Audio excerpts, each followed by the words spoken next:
ಮುಂಗಾರು ಅತಿ ಬೇಗನೆ ಪ್ರಾರಂಭವಾಗಿ ಇನ್ನೇನು ರೈತರು ಬೆಳೆಯನ್ನು ಬಿತ್ತಿ ಫಸಲು ಪಡೆಯುವ ಹಂತ ಪ್ರಾರಂಭವಾಯಿತು ಎನ್ನುವಷ್ಟರಲ್ಲಿ ಮಳೆರಾಯ ಈ ಭೂಮಿಗೆ ಸ್ಪರ್ಶಿಸಿ ಬಂದು ಹೋಗಿ ಬಾರದೇ ಇರುವುದು ರೈತರ ಮೊಗದಲ್ಲಿ ದುಃಖವನ್ನು ಸಂಕಷ್ಟವನ್ನು ತಂದು ಒಡ್ಡಿದೆ. ಇದಕ್ಕೆ ಪೂರಕವಾಗಿ ಹೂವಿನಡಗಲಿ ತಾಲೂಕಿನ ಮಾನ್ಯರ ಮಸಲೋಡ ಗ್ರಾಮದಲ್ಲಿ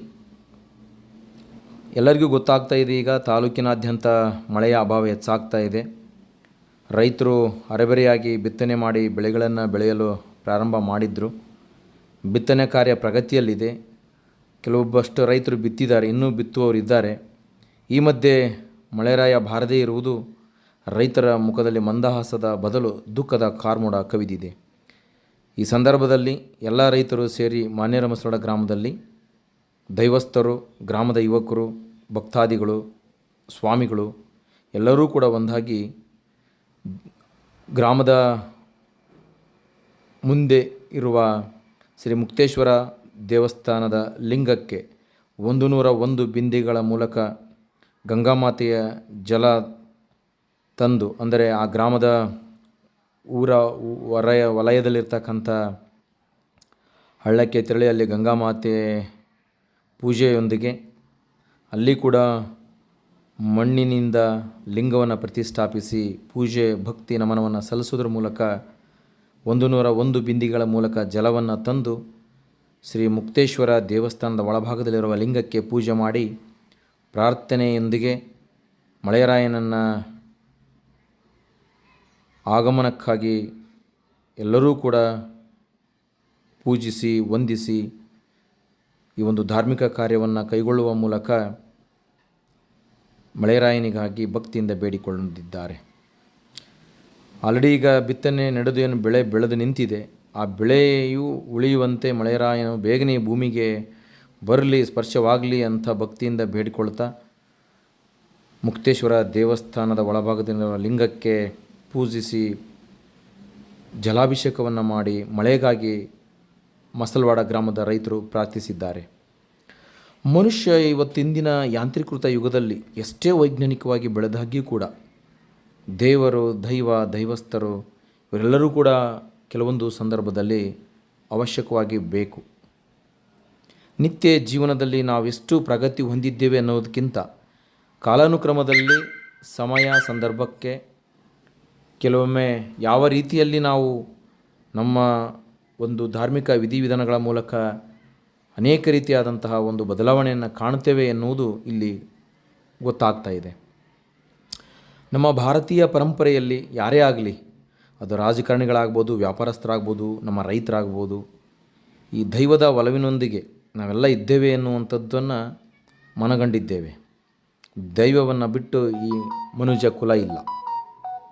ಹಾಗಾಗಿ ಇಂದಿನ ದಿನಮಾನದಲ್ಲಿ ಒಳ್ಳೆಯ ರೀತಿಯಾದಂತಹ ಮಳೆ ಬರಲಿ, ಬೆಳೆ ಉತ್ತಮವಾಗಿ ಬೆಳೆಯಲಿ ಅನ್ನುವಂಥದ್ದನ್ನು ಬೇಡಿಕೊಂಡು ಭಕ್ತರು ಎಲ್ಲರೂ ಕೂಡ ರೈತರು ದೇವರಲ್ಲಿ ಭಕ್ತಿಯಿಂದ ವಿನಮ್ರಿಸಿಕೊಂಡು ಈ ಒಂದು ಪೂಜಾ ಕೈಂಕರ್ಯವನ್ನು ಕೈಗೊಳ್ಳುತ್ತಿದ್ದಾರೆ. ಬೆಳಗಿನ ಜಾವ 4 ಗಂಟೆಗೆ ಎದ್ದು ಭಜನೆಯನ್ನು ಮಾಡೋದ್ರ ಮೂಲಕ ಕೂಡ ಮಳೆರಾಯನ ಆಗಮನಕ್ಕಾಗಿ ಭಕ್ತಿಯಿಂದ ಪ್ರಾರ್ಥನೆ ಮಾಡುವಂಥದ್ದು ಕೂಡ ಈ ಗ್ರಾಮದಲ್ಲಿ ಮತ್ತೊಂದು ವಿಶೇಷ. ಪೇಟೆ ಬಸವೇಶ್ವರ ಯುವಕ ಸಂಘದ ಎಲ್ಲ ಯುವಕ ಸಂಘದ ಸದಸ್ಯರು ಬೆಳಗಿನ ಜಾವ ಬೇಗನೆ ಎದ್ದು 4 ಗಂಟೆಗೆ ಹಸಿ ಬಟ್ಟೆಯಲ್ಲಿನೇ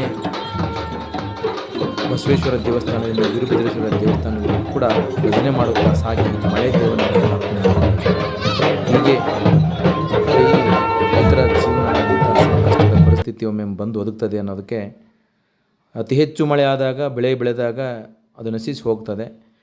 ಅಲ್ಪ ಮಳೆಯಾಗಿ ಬೆಳೆ ಬೆಳೆದಾಗ ಮಳೆ ಬಾರದಿದ್ದಂಥ ಸಂದರ್ಭದಲ್ಲಿ ಕೂಡ ಆ ಬೆಳೆ ನಶಿಸಿ ಹೋಗ್ತದೆ. ಇವತ್ತಿನ ದಿನಮಾನದಲ್ಲಿ ರೈತರು ಬದುಕುವುದೇ ಒಂದು ದುಸ್ಥಿತಿಯಾಗಿದೆ. ಈ ದುಬಾರಿ ಬೀಜ ಗೊಬ್ಬರಗಳನ್ನು ಹಣ ಕೊಟ್ಟು ಖರೀದಿ ಮಾಡಿ ಇನ್ನೇನು ಭೂಮಿಗೆ ಬೀಜ ಬಿತ್ತು ಬೆಳೆ ಬೆಳೆದೇ ಬಿಡ್ತದೆ ಅನ್ನುವಂಥ ಖುಷಿಯಲ್ಲಿದ್ದಂಥ ರೈತರಿಗೆ ಇವತ್ತು ಹವಾಮಾನ ಇಲಾಖೆ ಮುನ್ಸೂಚನೆ ಕೊಡ್ತಾ ಇದೆ, ಇಂದು ಅಥವಾ ನಾಳೆ ದೊಡ್ಡ ಮಳೆ ಆಗ್ತದೆ ಅಂತೇಳಿ. ಅದು ಕೂಡ ಮಳೆರಾಯ ಬೇಗನೆ ಬರಬೇಕು. ಈ ಸಂಕಷ್ಟದಲ್ಲಿರ್ತಕ್ಕಂಥ ರೈತರ ಒಂದು ಬೆಳೆಯನ್ನು ರಕ್ಷಿಸಬೇಕು. ಒಳ್ಳೆಯ ಮಳೆ ಬೆಳೆ ಆದಾಗ ಮಾತ್ರ ಒಕ್ಕಲಿಗ ನೊಕ್ಕಿದರೆ ಉಕ್ಕುವುದು ಜಗವು, ಒಕ್ಕಲಿಗ ನೊಕ್ಕದರೆ ಬಿಕ್ಕುವುದು ಜಗವು ಎಂಬುವ ಕುವೆಂಪುರವರ ನಾಣ್ಣುಡಿಯಂತೆ ಇವತ್ತು ಕೃಷಿಕರು, ರೈತರು ಏನಾದರೂ ಕೂಡ ಒಳ್ಳೆಯ ರೀತಿಯಿಂದ ಬಿತ್ತಿ ಬೆಳೆದಾಗ ಮಾತ್ರ ನಾವೆಲ್ಲ ಮನುಷ್ಯ ಕುಲದ ಮಾನವರು ಆಹಾರವನ್ನು ಉಂಡು ಜೀವಿಸಿ ಬದುಕಲಿಕ್ಕೆ ಸಾಧ್ಯತೆ ಇದೆ. ಹಾಗಾಗಿ ನಾವೆಲ್ಲರೂ ಕೂಡ ಭಕ್ತಿಯಿಂದ ಭಗವಂತನಲ್ಲಿ ಪ್ರಾರ್ಥಿಸೋಣ. ಬೇಗನೆ ಈ ಧರೆಗೆ ಮಳೆರಾಯನ ಸಿಂಚನವಾಗಲಿ, ಬೆಳೆದು ಅರ್ಧಕ್ಕೆ ನಿಂತಹ ಸಣ್ಣ ಪೈರುಗಳಿಗೆ ಮಳೆರಾಯನ ಸಿಂಚನದಿಂದ ಜೀವದ ಕಳೆ ಬರಲಿ, ಉತ್ತಮ ರೀತಿಯಲ್ಲಿ ಆ ಬೆಳೆಗಳು ಬತ್ತದೆ ಬೆಳೆದು ನಿಲ್ಲಲಿ. ಹೆಚ್ಚು ಬಿಸಿಲಿನ ತಾಪಕ್ಕೆ ಬೆಳೆಗಳೇನು ಒಣಗ್ತಾ ಇವೆ, ಆ ಒಣಗುವ ಸ್ಥಿತಿಯಲ್ಲಿರುವ ಬೆಳೆಗಳಿಗೆ ಮಳೆರಾಯನ ಆಗಮನ ಬೇಗ ಆಗಲಿ ಅಂತ ನಾವು ಭಕ್ತಿಯಿಂದ ಪ್ರಾರ್ಥಿಸೋಣ. ಆ ಗ್ರಾಮದ ಆರಾಧ್ಯ ದೈವ ಶ್ರೀ ವೀರಭದ್ರೇಶ್ವರ ಸ್ವಾಮಿ, ಗ್ರಾಮ ದೇವತೆ ಹೊನ್ನತ್ತಮ್ಮ ದೇವಿ, ಶ್ರೀ ಬಸವೇಶ್ವರ, ಬಯಲು ಬಸವೇಶ್ವರ, ಮುಕ್ತೇಶ್ವರ, ಆ ಗ್ರಾಮದ ಎಲ್ಲ ಆರಾಧ್ಯ ದೇವರುಗಳ ಕೃಪೆಯಿಂದ ಆ ಭಕ್ತರ ಒಂದು ಭಕ್ತಿಯ ಪ್ರಾರ್ಥನೆ ಆ ಎಲ್ಲ ದೇವರುಗಳಿಗೆ ಮುಟ್ಟಿ ಇಂದು ಅಥವಾ ನಾಳೆ ಬಹುದೊಡ್ಡದಾದಂಥ ಮಳೆರಾಯನ ಆಗಮನವಾಗಲಿ ಅಂತ ಭಕ್ತಿಯಿಂದ ನಾವೆಲ್ಲರೂ ಕೂಡ ದೇವರಲ್ಲಿ ಪ್ರಾರ್ಥಿಸೋಣ, ಭಕ್ತಿಯಿಂದ ನಮಿಸೋಣ. ಇದರ ಜೊತೆಗೆ ಆ ಊರಿನ ಕರಿಗಲ್ಲಿಗೆ 101 ತೆಂಗಿನಕಾಯಿಗಳನ್ನು ಒಡೆಯುವ ಮೂಲಕ ಭಕ್ತಿಯನ್ನು ಸಮರ್ಪಿಸಿ ನಂತರದಲ್ಲಿ ಎಲ್ಲರೂ ಮಹಾಪ್ರಸಾದವನ್ನು ಸ್ವೀಕರಿಸಿದರು.